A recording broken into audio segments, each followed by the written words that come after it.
Welcome to Trina Talk. This is the podcast where guests share their stories of pursuing their passions, living a fulfilled life, and empowering others. Each week, I talk with inspiring leaders, business owners, and people with amazing stories from around the world in unscripted conversations as they share their successes and failures. This podcast is all about empowering you to keep striving in your personal and professional life. I am your host, Trina L. Martin. Hey, welcome to another episode. If you're listening, go ahead and go out and subscribe so that you won't miss any future episodes. Also, if you like the show, give us a 5-star review. That way we can move up in the rankings and other people can find the show and be impacted and inspired just like you. Are you a woman of color in tech who feels stuck because you don't see people who look like you lack support from someone who truly understands your journey, and you want to overcome obstacles that you're facing in the tech industry? If you want to elevate your pay, become a leader at your company, be noticed by colleagues and executives to advance in your career, then Tech Trifecta is for you. It's my private coaching program and is now open. I'm only accepting a limited number of people to the program, so apply today at tlmintl.link/Tech Trifecta. Hey, welcome to episode 191. The topic of this week's episode is Love Yourself Now. My guest this week is Jane Tornatore. Dr. Jane Tornatore is a therapist, speaker, and author based in Seattle, Washington. She has been in private practice for over 15 years. Her style incorporates compassion, curiosity, deep listening, and heartfelt optimism, along with powerful shots of playfulness.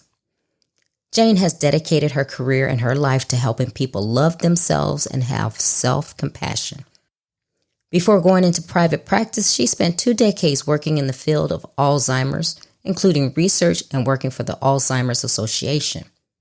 She has authored over 20 articles and published a book, Everything is Perfect, Just Not Me, a roadmap for self-acceptance.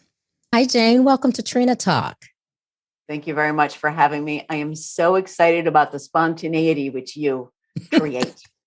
Well, you know what? You have good energy. I'm getting good vibes from you. So I know this is going to be different from my other therapist interviews. So This is going to be fun, which I love. I love when people actually make me just smile and have fun. So I love that.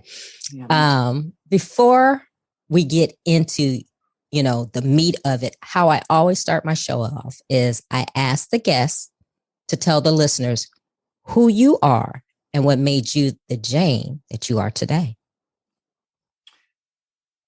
And we have how long? Give us the Cliff Note version. Well, the saying I have on my business cards, back when we used to use business cards, is love yourself now. You don't have to wait. So my mission in the world is to help people see what gets in their way of the unkindness that we give to ourselves frequently. Like I draw perfectionists to me, right? So they're very mean to themselves and they feel like that's the way to make themselves better. So I'm on a mission to help us all still achieve and still be the people we're working towards being, but in a kinder, gentler, more fun, compassionate way. Now, I became that way because I am one of those perfectionists who just had the nastiest committee in my head that told me that, that I just believed that the best way to motivate myself was to tell myself how sucky that job was. You could have done better. Why didn't you start earlier? What's wrong with you? And I felt awful all the time. No matter what I would achieve, I felt awful. So I thought, well, there's got to be a better way. So that's when I started my path towards self-love. Actually, there are many things that set me on my path towards self-love, but I'm using all the work and tools and the possibility for change to help others do the same thing. So that's why I'm here in the world. I love it. I love it because I too am one of those people Right? that, beat myself up on, you're so stupid. Why, you're smart, but you're stupid. Why did you do that? Right? You made a poor choice, that, Ugh. and we treat ourselves worse than what we would treat someone else. Right. Yep. So, oh my goodness. So yeah, I'm loving it. I need to have you here talking to you, and we're gonna get into your book, which I love the title. Yay! Love the title. So you're teaching people how to love themselves. So let me tell the listeners. So you are a therapist, you're a speaker, and you're author. But being a therapist, one would think you're just kind of just listening to people's problems, but you're getting into really helping them be self-aware, loving themselves. Tell us about your style of therapy. Okay, great question. I was just reading this book on coaching, and I'm reading this book on coaching going, well, that's what I do. Well, that's what and so I'm thinking, I think maybe I'm not a therapist so much as a coach, because I've been doing a lot of thinking about this lately, and therapy often comes from this model of I'm broken and I need to be fixed. And you need to help me because I don't know what to do. Right. Mm-hmm. Which works for a lot of people. It doesn't actually work for me because that makes them dependent on me. Right. And that makes them think that, oh, I'm broken and I need to be fixed, which does that ever feel good? Right. Mm-hmm. I'm broken. And so I'm sure like it does. Yeah. So how I like to come to it is we're all whole. We're all already whole. But what happens as we are hurt, and certainly I became a perfectionist because I wanted to stop myself from feeling that hurt again, or that happening again, or that making fun of, or that shame. So we put up these kind of like what I see as kind of like walls or shields or veils of protection. Like that's never going to happen again. So I'm just going to beat myself up. So I'm even better. So nobody can ever tell me that job sucked, or, whatever it is, mm-hmm. or that person didn't like me and I'm never going to let that happen again. So what we do is create these veils that literally separate ourselves from our innate wholeness and goodness. So if we're separated, we can't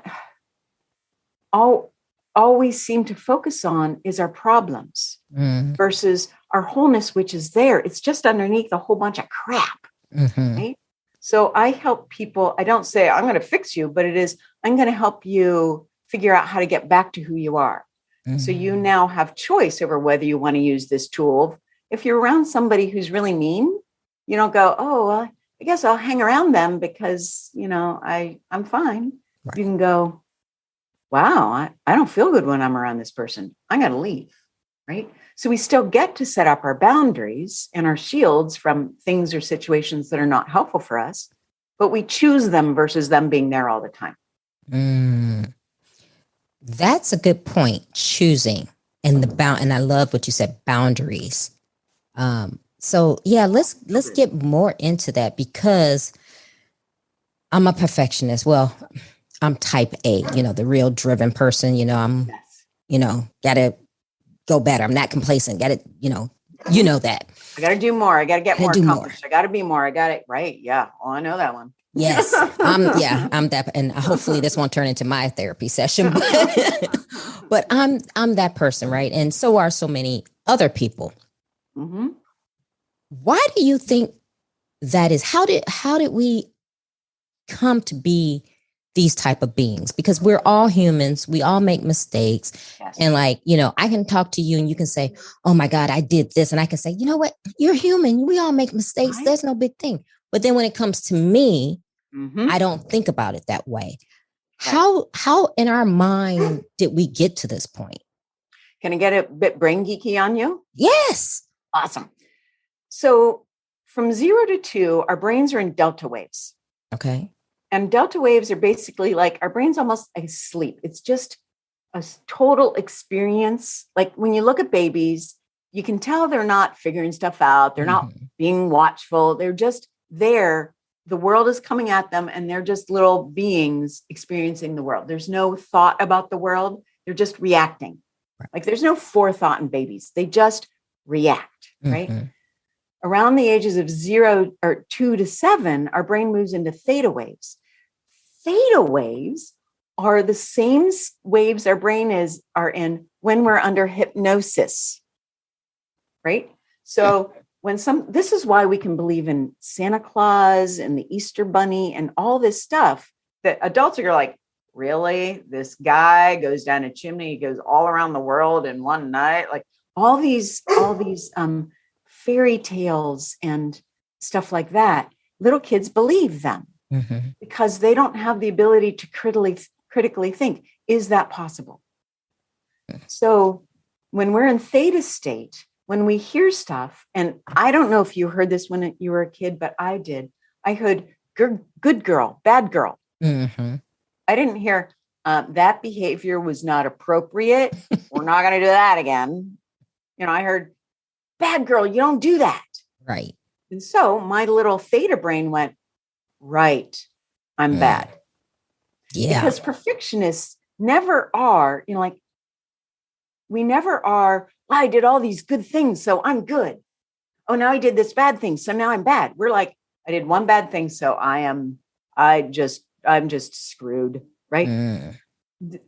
Our bad, quote, bad things, our imperfect things determine kind of our worth versus I do most things pretty darn well.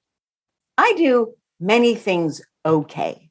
And I do some things pretty badly, right? But I don't define myself by the good stuff because our little theta brains, we heard bad, and that our brain sticks for negative.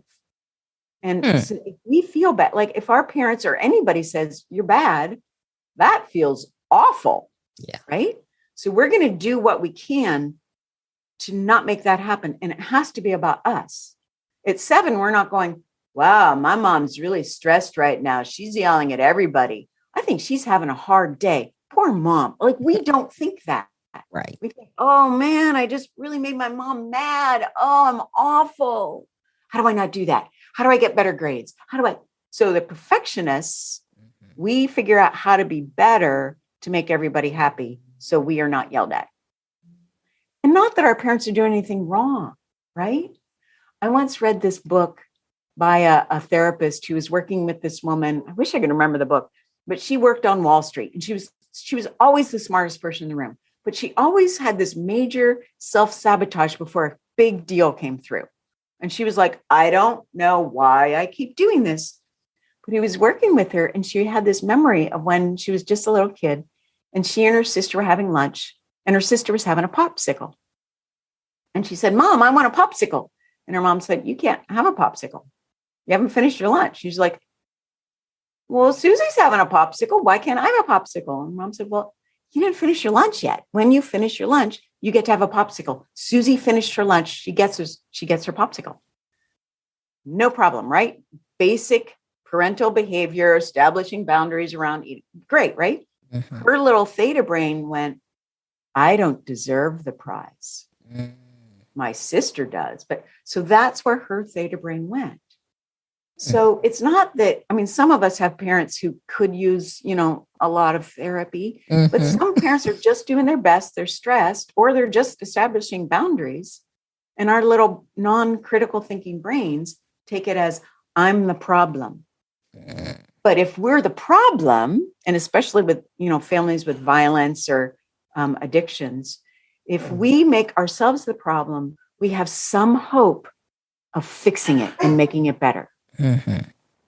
It's too dangerous for our little kid brains to say, oh my goodness, my family's really messed up. This is not a safe place. It's not safe to think that because we're helpless, right? Yeah. We can't live on our own. Wow. And then we take that into adulthood. Yes. And it just manifests. Because, our beliefs are just thoughts we keep thinking. We think, and then it becomes an unconscious belief. And 90% of our thoughts and actions are unconscious. when you've got those habits you want to change and they're a good thing to change, it'd be super useful and you really want to do it and you keep not changing. Yeah. That's because there's some unconscious belief, like this woman in Wall Street with the popsicle. Oh, I don't deserve that. Oh, I don't deserve self-care. I don't deserve that for me. I have to take care of all these other things first. When I do all these other things, then I get, all these unconscious beliefs. So we just uncover them. I say just, right? But we uncover them and then we have choice. Wow. I just babbled on a whole long way there. I hope that's making sense. No, but it does. It makes, perfect sense. And it's, oh my goodness, it's so how do we, and this is what you do, but how do we reverse that after 30, 40, 50, 60 years of thinking that way? How do we change? That's a great question. I am a huge fan of little itty bitty steps. Okay. Because big steps, which is what most of us are taught to do. Okay, I want to get into shape. So I'm going to exercise an hour a day for 5 days a week. Mm-hmm. Set these goals, which really aren't possible. And they bring up what I call inhibitors, the beliefs we have formed unconsciously that says you're not allowed to do that. And it's like a pointing. Nobody, this is on audio, but I'm pointing my finger. You can't do that, right? This is the voice we have in our head. So what works to get around these beliefs, to get around that part of our ego that's like, you can't change. It's not safe to change. You are not worth it. You're not, whatever our own internal message is. You do little changes and then you see that you survive. Like, oops, sorry, my little head thing, I apologize for that. I hope that's not bothering you. I had it off and then it keeps turning on again. So where was I? Returning. So little changes. So for instance, let's use the exercise because we're about to hit the new year and everybody and their mother wants to get in better shape. It's one of those things that we make a determination. And by the second or third week in January, we're not doing it. So you choose something little. I'm going to walk for 5 minutes today. And then you notice the resistance that comes up. I don't have time. It's wet out. But you notice and you go, oh, okay. So there's a big part of me that doesn't want to. But this is important to me. Right? When we reify that I am important, what I want is important, it's kind of like a conscious balance to that unconscious, you don't deserve it, you're not worthy, other things are more important than what is good for you. So it's a two-step process. It's awareness of the inhibitors that come up, the things that stop us, but mostly they're unconscious. We make them conscious and then we go, but this is important to me. Like I'll tell you a story that a friend of mine, I used to, my coach is on the East Coast. So before COVID, I would fly out there for, the 3-day workshops. And I'm a West Coaster, right? I'm in Seattle. I'm not a morning person. So I would get out there. Meetings would start at 8 a.m. Eastern, which is 5 a.m. Pacific. And I would go to the meetings and sit all day. And I was exhausted because I didn't exercise. And I wouldn't ever exercise at night because then we'd go out for dinner and drinks and just talk. So I'd feel like, I wouldn't feel good. But luckily, I have a friend who's a coach who lived out there. And she said, you want to exercise, but you don't want to get up at 3 a.m., right? I'm like, I don't really. But she said, what happens if you said to yourself, I'm the kind of person who exercises in the morning? And I said it and I immediately got excited because I liked that idea because I knew I would feel better. But I also knew there's a part of me that's like, no, it's going to be 3 a.m. That's you're going to be exhausted. So I felt that inhibitor. But all day I kept saying, I'm the kind of person who gets up in the morning to exercise. So I said it all day. I just repeated it because remember, beliefs are thoughts we keep thinking. And then as I was setting my alarm, I'm like, should I? No, I'm the kind of person who gets up early to exercise before my, workshop. So I set my alarm and it went off and I was like, it's too, No, I'm the kind of person who gets up early to exercise. Tina, I got up that day and I went for my half-hour walk. I felt awesome. I did the same thing the next day. And ever since going back east, I would do that because I told myself, because it's true, we want to make these decisions, these choices, because they are important to us. But those unconscious beliefs come and go, no, they're not. They're not really. But it takes us consciously going, this is important. This is what I choose to do. This matters. I matter. I want it. So little statements like that, they're tiny, but they make a difference and they seep into our unconscious if we repeat them. Wow. And that's the thing. Okay. So if we repeat them, now here's my thing. So like the whole affirmation thing, it's like, okay, Right. I have affirmations that I say, well, like when I'm thinking about them, but usually I'm an overdrive person. So my mind is always going, right? I'm always thinking about something. So, and I know people are going to probably call me, won't write me about this, but anyway, I know people say, oh, every morning you get up and you should say your affirmations. Yeah. I don't do that. Right? I don't do that. I don't either. Yeah. Okay. So you know where I'm going with this. So I do. Yeah. Tell me how I can, what do I need to do? Is that something I should be doing? I shouldn't be doing? What? Ooh, well, I'm going to give you something before we get to affirmations. Okay. Because if I were queen of the world, I would ban the word should, must, have to, and need. Yes. Right? And they are the Bible for perfectionists. They are an integral part of our vocabulary. We say them all the time, right? But they cause us stress. Like say something, what's something you need? Oh, say I need to wake up and do affirmations in the morning. Yeah. And say it out loud. I need to wake up and do affirmations in the morning. And close your eyes. And how does your body feel? Stressed. Right. Yeah. Stressed. Nice thing. And where do you feel your stress in your body? Yeah. Everywhere. Everywhere. Okay, Yeah. Great. So we say these things to motivate ourselves, but we actually, the thought of it gives us stress. And our unconscious, if the thought is giving you stress, your unconscious is like, well, don't do it then. You don't want to feel the stress, right? But if we say words like it would be helpful or it'd be a good idea, like everybody, affirmations is, everybody talks about it. I've got my own dealy bob with affirmations. I've got a love-hate relationship, but I found a way to make them actually work for me. Okay. And I'll share that. But first, say whichever one you want. It'd be helpful or it's a good idea to do affirmations. Okay. So it would be a good idea for me to do affirmations. And what do you feel in your body? I felt a release. Yeah. I didn't feel as tense as I did when I said I should. Right? Isn't that interesting? Mm-hmm. So just the way we talk, should, must, have to, need are words that contract us. They make us feel more stressed. So we're not going to do something that's good for us if it intrinsically feels stressful. Yeah. We're just going to push that away, right? So, but, we're told to do affirmations and they do, when we do them in a way that works for us, they are helpful, just brain science wise. They get the neural pathways going and they start to shift our beliefs. The thing is, when we make them work for us, then we'll actually do them and we'll feel good about them. Then we'll do them and then we'll feel good and then we do them.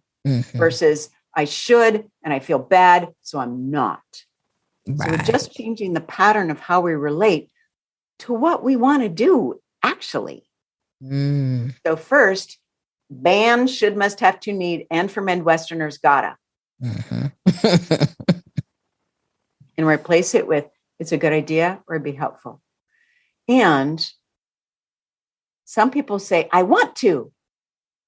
And I tell them only say that if that's really, really true. If I said to you, oh, Tina, I want to do my taxes, my body would contract because I'm lying. Right. This isn't about saying it right, which is the problem with affirmations is people have a right way to say them, whether it works for them or not. So it is saying what is true. It would be helpful. Do I want to? No, but it is helpful, right? So we get a little less stress in our body. Then we make the affirmations work so they feel good for us versus making us feel bad. Because remember those inhibitors I talked about? When I was in grad school, I was reading Wayne Dyer's You Can Have It All. Okay. And I got so upset because he said, how you think determines your future life. And I went, I am screwed. I was in grad school. I had no money. I was stressed. I was depressed. I was not in good shape. And I was doing affirmations of, I am wealthy and have lots of time, which was such a lie. I was in grad school. I was lying to myself. So I'm like, I suck at affirmations. I'm screwed. My whole life will be bad. So this is where I took affirmations, right? But I discovered this woman named Dana Wilde in this book called Train Your Brain. Oh, it's so good. But the real point was, she's like, make affirmations feel good. Just like should, must, have to it's a good idea. So like for that, take my, I'm wealthy and have plenty of money. I would say, I don't know what I would say back then, but what I have people do is when they want something, like say, I want to be in better shape. We don't say, I'm in great shape. Right. Because we're lying. We want to be in better shape. So we don't think we're in great shape. But if we say, I'd like to be in better shape, or I want to be in better shape, sometimes we can go, well, yeah, that's actually true. I do. So it feels good to say it. But even that is too much for some people. So then I say, well, do you want to be in better shape?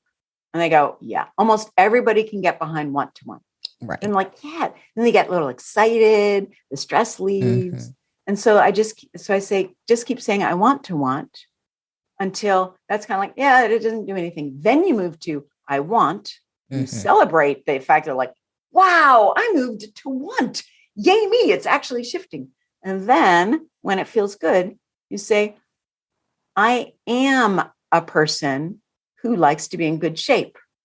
And you can get behind it. It feels good. Your body says, yes, that is true. Wow. So that's really, that's a good way to look at it. And I never thought about that. The should, have to, and need to, because when I say that, I'm automatically, I feel myself getting tense. Yes, me too. Yeah. And you're right. And it's like, if you're going to feel like that, you're like, yeah, I really don't want to do that. Right. Know? I know. Like, our brain seeks rewards. Yeah. So when we have a feel good with whatever we're wanting to do, the brain's like, well, let's figure out how to do that. Yeah. Because if I say I should or have to, I'm going, I'll go take a nap. I take a nap instead. That's too much pressure for me. So I go take a nap. Right. My favorite escape is naps. I love them. I do too. Oh my goodness. Oh, that is amazing. And how just changing a few words changes how your brain accepts what you're saying. It's just, that's interesting. And the self-compassion, get into that, having self-compassion, and then we're going to go into telling us about your book. Okay. Do you have any particular question about self-compassion? Because I could go on forever. Well, tell us your favorite aspect, because as far as, let me see, because we talked about how we're basically the stinking thinking, how we talk to ourselves and tell it, but compassion, and I'm guilty of this, and it's took me a long time to forgive myself. Yeah. Forgive myself about past mistakes I made, poor decisions. And it's really hard. And even now it still kind of comes up and I'm like, oh. Right. So how, and it's funny because I have a really good friend. When I would go into these spells and have this, I would talk to her and she will say, know your worth, you're a good person. You love yourself, And it took me a long time, even though I understood what she was saying, it took me so long to actually really get what she was saying. I mean, intellectually, I understood what she was saying, but internally, it took me a while. Yeah. So you knew it intellectually, but you didn't have the experience of it. Yes. right? Yes. And I bet once you had the experience of self-compassion, you went, oh, more of this, please, right? Yes. Yes. Yes. Yeah. It is when we experience it in our body, that's when the magic happens. That's when it becomes real versus a theory. And perfectionists are super good at beating themselves up for not living the theory. I should be kinder to myself. Self-compassion. Everybody does self-compassion. I should be like, this is what we do, which is not compassionate. So one of I've got a lot of go-to sayings actually, but two that relate to this are, I'm human. Oops, there I go being human again. Because perfectionists by definition think that everybody else gets to be human, but we somehow are not allowed to be human and have human frailty like we will let anybody else have, right? Right. We have to be different, which is so not possible. So in my sessions, I am always saying, oh, look, there you are being human again. And then people laugh because they're like, oh, yeah, I'm trying to be better than human.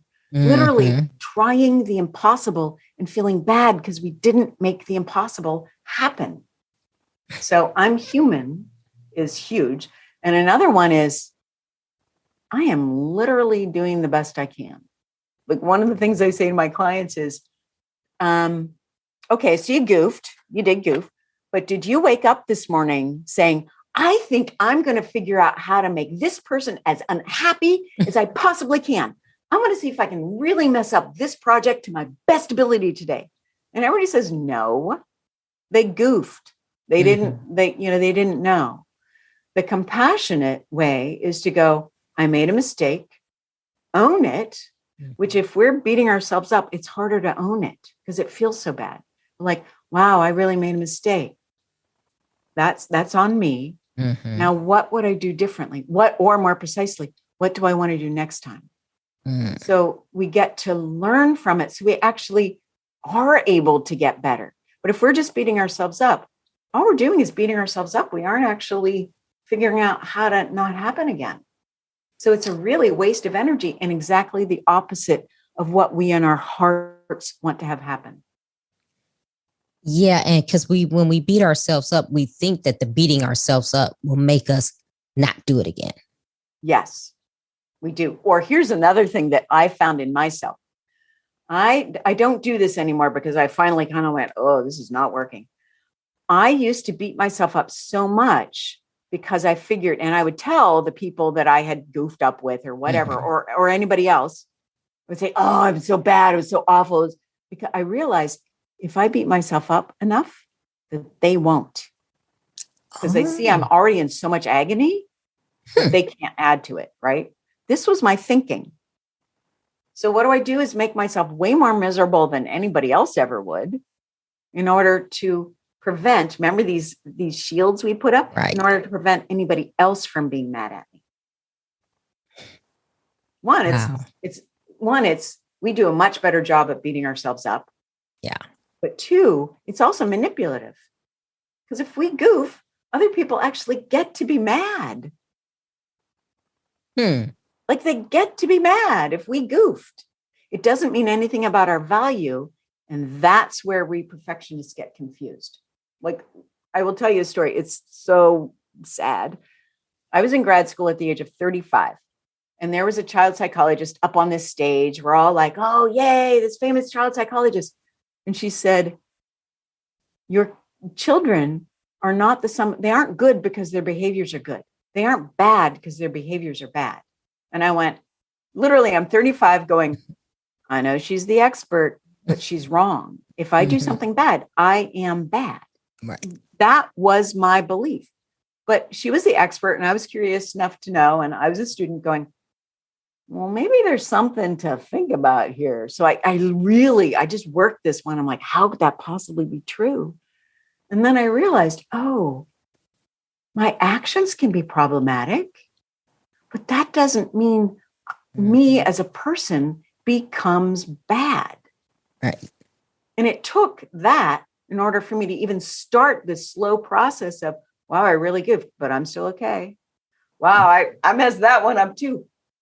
But I'm actually still trying my best. I goofed, but I'm trying my best. How do I want to shift it? So it's that kind of little moment by moment self-forgiveness of, oops, there's my humanness. I yelled at my cat again. Oh, it's because I was stressed.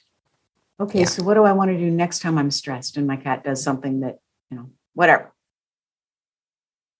So it's little moments of self-compassion. I'm doing the best that I can. How would I like to do better? Or, which frequently works for people who just can't even get behind that, is imagine a little kid who just did what you just did. And imagine what you would say to this adorable little child who just messed up and feels so bad. Mm-hmm. And what would you say to them? And then you turn that on yourself.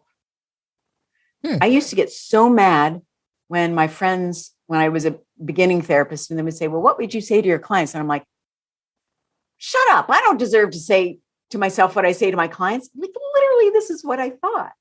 Now I get the question. I'm like, oh, great question. What would I say? Because I'm so much kinder to my clients. And actually, I'm so much kinder to myself than I used to be because of this practice. But it's like, oh, I'm human. Oh, there I am being human again. Mm-hmm. And another option is to imagine yourself, or imagine this little kid, and what would you say to them? And then feel how it says, how it feels to give this kind and compassion. Wow, that was really hard. I know that was a mess up. Oh, it feels awful, huh? What can we do? Right. Wow. Yeah. So really, like they say, your mind is everything. So if you really change your mindset, you can change your life. Yes. Because we think everywhere. I've seen studies that go from 6,000 thoughts a day to 70,000 thoughts a day. If we change most of them, 70 or 80% are repetitive and 70 or 80% are negative. I can never remember which is 70 and which is 80, but repetitive, negative thoughts. We change, if we get rid of should, must, have to, need, think of how many thoughts that's going to take care of. If we take the time to go, oh, I'm hurting right now. I messed up. Oh, it feels bad to myself. Yeah, it does. I don't like it. I know it's hard. It's so hard to mess up. It really is. But you're still trying your best. I should have done better. I know you think that, but you're human and you're going to make mistakes. Right? Yeah. Wow. Oh my goodness. Yeah. Self-compassion, it's so hard for many of it because the inhibitors come in. No, I'm not going to do it right if I do that. So you do it on little things like, I didn't make my bed today. Or I'll just go make it now. Or I didn't. Oh. But if we start with the little things, it's easier to build up to bigger things. Yeah. It's all about the mind and how you look at things. And oh my goodness. So it is real. So your mind, you may not physically need to do anything, but just change your mindset to help you get to where you want to be. Yeah. And when we change our mindset, the physical stuff is easier. Yeah. Yep. It's so much easier when we focus on how we think about things. And our bodies are really good cue for showing us if our thoughts are working. Then we feel more relaxed. We feel more open. We might even feel a little happy and joy. Mm-hmm. If our thoughts are not working, we feel tense. We feel contracted. We don't feel good. So our bodies are really good. What's the word I'm looking for? Signals of what we're doing with our mind. Because most of our thoughts are unconscious too. Remember, 90%. Wow. So Jane, tell us about your book. So it's very, I love the title. Everything is perfect, just not me. Right? I know. I love the title because it makes me laugh every single time I hear it. Yeah. So tell us about it. Well, I put in the book, I spent a long time building up my practice. Like that for so long, I just wanted a full practice of clients that were private pay because insurance, like just working with insurance is not my happy place. So I finally did that. And then because I'm a perfectionist and a high achiever, after about 6 months, I was like, well, now what? Right. Mm-hmm. I did that. What's next? But really, I can work with at most 18 to 20 clients a week. That's what my energy, that's what I can do with kindness to me. I can do more, but I'd be so exhausted and not super helpful, right? It wouldn't be good for my clients or me. So I thought, well, I'll write a book. And then, because I've basic tools, I've got lots of tools, but I've got some that I use with every single client. They're just kind of, bedrocks for how I work. Should, must, have to, need is one of them. So I thought I'll just make this little book. It's just a little book. And to give these kind of core bedrock things to help people be kinder to themselves, to help us allow our humanness with a little more compassion, hopefully a little more humor, a little more kindness. And should, must, have to is right there. And I also talk about the brain science behind of why this actually works to be kinder, why it's actually better for us and helps us change more quickly. So can you give us a couple points of what you have in the book? Yeah. So one, and my mind just went completely blank. I will give you the last one, which especially when men read it, they're like, their minds are kind of like, I can't do this. It's a big leap. So I will tell you the story that got me to this tool, and then I'll tell you the tool. I was, I think, in my early 40s, and I went to hear this woman talk, and she was probably about 60, 65, not the ideal, 90-pound person that, we think we should all be because of This is what the wackiness that we think is true. But she said every morning, she was up there helping people love themselves more. So she said, every morning I get out of bed and I sleep naked. And every morning I get out and I stand in front of my mirror and put my arms up above my head and go, hello, gorgeous. And Tina, I am so sad to say, my first thought was, you can't do that. You're not in your 20s and 90 pounds. Who do you think you are? That was my first thought. But I was aware enough to go, Jane, that's not a happy thought. I felt awful. So I'm like, okay, there is something for me here. So I went home, and the next morning I got out of bed and I looked in my mirror and went, hello, gorgeous. And then I immediately contracted because it was too much. It was too much. Because I wasn't 20 and 90 pounds either. Right. So I'm like, oh, so here are the inhibitors. I don't get to love my body. I'm not, quote, perfect in the weird view we have of what perfect is. Oh my goodness. But so I was like, but this is how I want to be. Like, I would love to see my body as it is and love it. So I did it every day. And I've been doing it. Now I'm almost 60. I've been doing it for almost 20 years. Really? And I can tell you now, because I was committed and it was important. Now I go, hello, gorgeous, with my hands over my head. And I will now look in the mirror for the parts of my body that I particularly like. Now I can tell you, I'm not in better shape. I'm not younger. I don't weigh less. I love what I see in the mirror. Now, not all the time, but now more when I look in the mirror, I'm like, oh, look at that. Right. Oh, I love your eyes. Or that hip line. That's really cool, that hip line. So giving ourselves little moments of praise and appreciation pay huge dividends. Like, how many people do you know like their body more at 60 than at 40? Not a lot. Right? But this is what is possible. Yeah.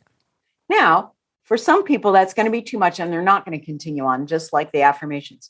So I had someone who, she was a friend of mine. She's like, Jane, I can't, it's too much. I can't do it. I feel too bad. But I can look in my eyes and go, I like my eyes. I love my eyes. So that's where she started. So like anything with affirmations, with any behavior change, we go to where it's just a little bit of a stretch for us. And that will create way more dividends than, I'm a perfectionist. So I decided the hello gorgeous was my way to go. Right. It took a long time, but find the way that works for you. So that self-appreciation is so powerful. And we don't do it, especially as perfectionists. Yeah. Say, oh, like one thing I decided, I used to work for the Alzheimer's Association, and I realized it was really hard for me to say thank you. People would say a compliment and I'd go, oh, I'd push it off. Oh, it's not a big deal. Or, oh, I should have done it better, whatever. And I knew that this didn't feel right. And besides, it's pushing away other people's compliments. And how was that helpful for them, right? So I decided I was going to have a practice of saying thank you and then shut my mouth. Like don't let anything else come. So I would do that. I was practicing, Jane, nice job with that client. Thank you. Because I wanted to say, oh, I should have done better or, whatever. But I did this enough. And one day I turned in a report early. And the woman I was turning it into said, wow, nice job. You're getting it in early. That hardly ever happens with people. And I'm like, I know, right? And I went, ooh, did I say that out loud? I just complimented myself out loud to another person. So just by saying thank you and not pushing away the compliment, I unconsciously got to the point where I could compliment myself without having that inhibitor. Like literally I said, I know, right? And I'm like, oh my goodness. I said that out loud. You're like, she laughed. Huh. Wow. Just, yeah, it's just, and I know you know this because, you're a therapist but just your thoughts and getting to that point where you can recognize that you are saying something in that perfection mode or something that's really not helping you. Yeah, that's just is amazing. Cause I heard someone, I don't know if it was a TED talk or something like that, but the lady basically was saying how she was in debt. And at first she was thinking, oh, I need more money. She's like, but then I changed my thinking and it wasn't that I needed more money. It was how I was thinking about things. And she was like, as soon as I changed my mind, how I was thinking about things, she said, money started coming in. She started getting debt paid off. And I was like, yes, can you really do that? I'm like, But now I understand what you're saying, because if you're thinking the negative, that's what you're going to get. Yes.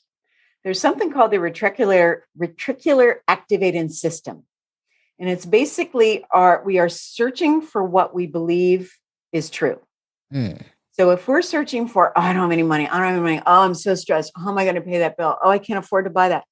We're searching for evidence that matches that. But if we're searching for evidence of, well, I'll actually give you a story from my own life. It's just weird. This story makes no sense to me, but this is how our brain works. So I was starting my practice and I didn't know how to market. So it was a slow go, Tina. So I didn't make much money. But what was really interesting is every year I would make more money, but I still not have enough money because my belief was I don't have enough money. So I'd always be searching for, I don't have enough money for that. I don't have enough money for that. I don't have enough money for that. So I did two things. I'm like, my mindset is not working, because every year I'd make more money. I would pay off more grad school debt, but I would still, at the end of the month, not have enough money to buy shampoo. And I'm like, this doesn't make sense to me. I'm making more money. I have less debt, but I don't have any more money. It doesn't make sense. So I did a practice where, one, I started hearing about gratitude and how powerful gratitude is. So I started feeling gratitude, not listing things, because I'm a perfectionist. So I critique my list of like, really, Jane, you're going to list your cats again? Can't you come up with so I wouldn't feel good with it. So I would physically feel gratitude in my body for like 20, 30 seconds before I got out of bed. And then I bought myself a cup of coffee a week, whether I could afford it or not. That's how my mindset was. I was that lack focused.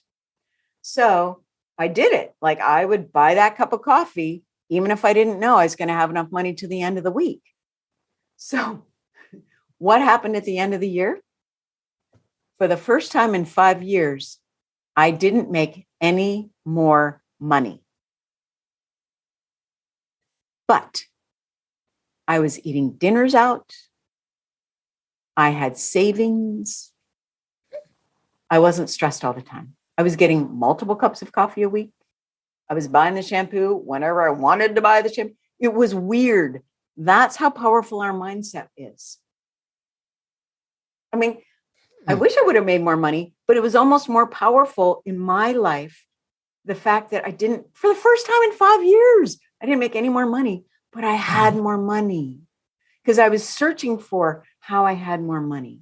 I was feeling gratitude for my life as it was. So it wasn't just all, I don't have money. It was, and I've got my cats and I got this warm bed. Yeah. And I'm so lucky that I have all this stuff, even though I would like more money. Absolutely. But look at all the stuff I have now. And so that's kind of the magic of when our words make us feel more open and less contracted, and hopefully like even more joyful and fun, we expand and we're just more available for life. When we contract with the should and have and lack, we are not available for life to come to us. Oh, I like that. Yeah. I like that. So just really simple, like a gratitude practice. And for me, it's feeling, because lists are feel bad for me. Right. And then I bought a cup of coffee a week, which back then was like $3, right? Yeah. Super simple tools, but they paid massive dividends. Man, I'm just thinking like, yep, I need to change. Nope, you don't. You don't need to. No, I don't need to. Yeah. I want to. Yeah. I want to. Yeah. Yeah. This is actually a thing where you could say, I want to change. And what's it feel like? Yeah. I want to change my mindset. Yeah. How's it feel in your body? I mean, it's releasing. Like I said, it's very, it's something that I'm like, yeah, I want to do it. Whereas if I say I need to, I'm like, right. Yeah. Because those words should, must, have to, need, when we say them, we are giving ourselves the message and you've already failed. Yeah. So if you need to do them or you should do them, you should have done them already. So even if you eventually do them, you're still behind the game. So you still failed. So they are no-win words. Wow. Oh my goodness. No-win words. Oh my goodness. Just a matter of Oh my goodness. Okay, Jane, we're going to get into our questions because we're running out of time. Okay. Who or what motivates you? Brene Brown. I love Brene Brown. Yeah. What demotivates you? Should, must, have to, need. My perfectionism demotivates me. Yeah. When was a time that something was said or done to hurt you, but it worked for your good? Oh my goodness. Oh, I had a boyfriend leave me in college and I took it so badly that I thought because I thought my worth was for me, because I'm heterosexual, if a man loves me, I'm valuable. Mm-hmm. That was my belief system. And I took it so badly. I thought, this has got to change. And that breakup is what started me on my self-love path. Wow. Yeah. Huh. What is your fear? That people won't like me. That's a lot. Right? Is there a time when you wish you had done something that you didn't? I always wished I would have gone overseas to teach like English as a second language when I got out of college, before I had, a cat or anything. I would have just gone and lived in another country. I wish I would have done that. Yeah. Is there a time that you wish you had not done something? Oh my goodness. I'm sure there is, but how I've chosen to be with life is, if something, quote, bad happens, I want to figure out how to be better because of it. So when something bad happens because of whatever, me or somebody else, I choose because I like to I'm a master of reframe. I'm like, how am I going to let this make me a better person? So I always want to figure out how to make something good out of it, even if it's really kind of a mess up. What is your definition of success? What a great question. My definition of success is being kind to myself as much as I possibly can and forgiving myself when I'm not. How do you recharge? Oh, I meditate. I love being in the water. I love walking out, and there's a local park that has woods and water and fields, and I love going out into nature. But playing in the water is my happiest place on earth, preferably warm ocean water. What are you awesome at? I'm awesome at helping people be kinder to themselves. It's showing them that forgiveness is not only possible, but it actually feels really good and pays dividends. What legacy do you want to leave? I want the people around me, the people that I, interact with in any way, and my clients and everybody they interact in any way, to love themselves more. Because we've been in the world, there is more kindness and more compassion and more love. That's what I want my legacy to be. Jane, tell the listeners how they can connect with you, have you for your coaching, a therapy session, the whole 9 yards. Awesome. So my website is, I love my website, everydaylove.me. And if they want to sign up for, I'd like to give tips and tools. I'm taking a break right now because I'm just taking a break right now. It's super fun. It's my recharge time. But I've got, if they go to everydaylove.me/body test, I've got a PDF and a video to help people learn to trust their body more, to make decisions with more ease, because we tap into our intuition. And I don't know about you, but I used to question my decisions constantly. Mm-hmm. And once I started tapping more into my intuition, I can make a decision and I don't constantly re-question it all the time. Yep. I'm like, that's done. We'll see what happens. Yep. So I've got a tool to help people learn to use their body to tap into their intuition so they can make decisions with more ease. Wow. Well, Jane, it's been a pleasure speaking with you. Oh, tell us how we can get your book. Is it on Amazon? It's on Amazon. Or let's see, there might be on my website, I think there's a button you can push to take you to Amazon. Hopefully it goes to the Amazon, the one where it also donates to things. Yeah. Amazon Smile. That's it. Okay. Yeah, it should. All right. Well, Jane, thank you for being on Trina Talk. It's been a blast talking with you. Thank you, Trina. And I realized I've been calling you Tina the entire time. I so apologize. It's okay. I'm human. Exactly. It's perfect to have this on a conversation about perfectionism. You're human. You made mistakes. That's okay. Yeah, it's so true. Well, thank you for being on. It's been a pleasure speaking with you. Thank you. It was delightful. Thank you.